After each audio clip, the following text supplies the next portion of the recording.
What to look for in a whey protein? Whey isolate or whey concentrate? Besides added ingredients, you also want to look at the benefits of both whey isolate and whey concentrate, and figure out which one is the best for your needs. In general, whey isolate contains a higher percentage of protein, and whey concentrate contains more fat and other natural compounds. Whey isolate is also slightly more bioavailable, by about 3%. Another benefit of whey isolate is that it is approximately 99% lactose-free, so people with lactose sensitivities can still use it, as long as they don't have a dairy allergy. You can find very clean isolates that have very few added ingredients. I prefer to stick to a product with an ingredient list of just whey isolate and lecithin. Usually it's soy, but you can find it with sunflower lecithin too. On the other hand, whey concentrates, despite their higher content of fat and cholesterol, can be very good for the immune system and can be very alkalizing.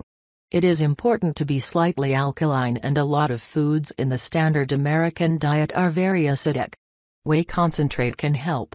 Whey concentrates also generally have higher amounts of beta-glucans, immunoglobulins and lactoferrin, which are great for the immune system. It is important to note, though, that grass-fed whey proteins have the most benefit. You aren't going to get quite the same benefit from conventional whey. It has to be clean. Also very important to look for is a protein that is non-denatured.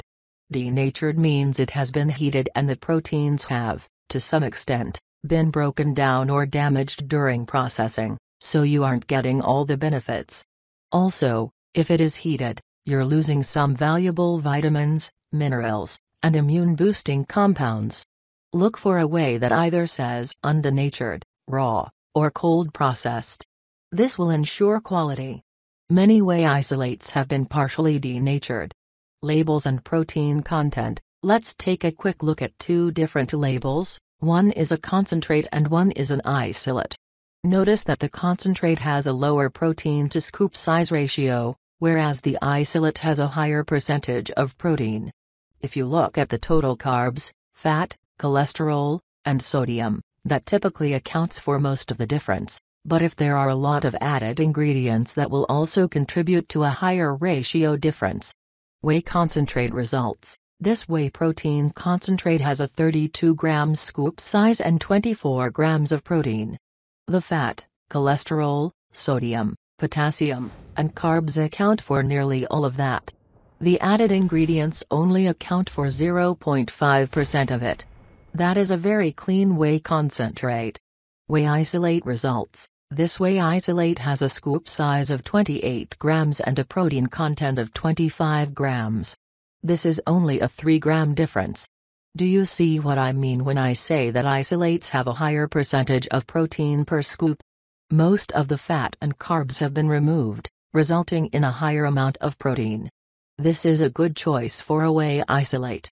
Key points. Here are some key points to remember. Whey isolate is slightly more bioavailable and has fewer fat, carbs and cholesterol. Whey concentrate is higher in immunity-supportive nutrients. It is important to choose a non-denatured protein, whether it's an isolate or a concentrate. The fewer ingredients, the better. Choose grass-fed whenever possible. Look at the protein content versus the scoop size. My top choice and why. My number one favorite whey protein is the Natural Force Organic Whey.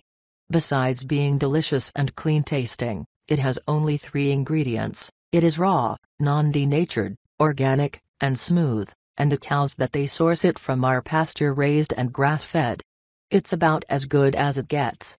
It is a concentrate, and since it is raw, it will contain immunoglobulins and support the body's ability to produce gliadothin, a free radical scavenger. It is very easy to mix with a shaker cup, and you can mix it with either milk or plain water, and it is delicious either way.